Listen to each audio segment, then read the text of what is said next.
சென்னை உயர்நீதிமன்றத்தில் புதிய நீதிபதிகளாக 15 பேர் பதவியேற்றுக் கொண்டனர். தலைமை நீதிபதி எஸ்.ஏ. தர்மாதிகாரி பதவி பிரமாணம் செய்து வைத்தார்.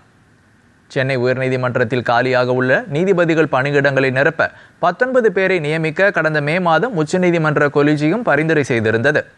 இந்த பரிந்துரையை ஏற்றுக்கொண்ட குடியரசுத் தலைவர் திரௌபதி முர்மு 19 பேரில் 15 பேரை நீதிபதிகளாக நியமித்து உத்தரவிட்டார்.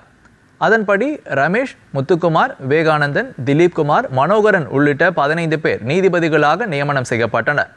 இந்நிலையில் புதிதாக நியமிக்கப்பட்ட 15 நீதிபதிகளின் பதவியேற்பு விழா இன்று நடைபெற்றது. உயர்நீதிமன்றத்தில் நடைபெற்ற விழாவில் 15 பேருக்கு நீதிபதி தர்மாதிகாரி பதவி பிரமாணம் செய்து வைத்தார்.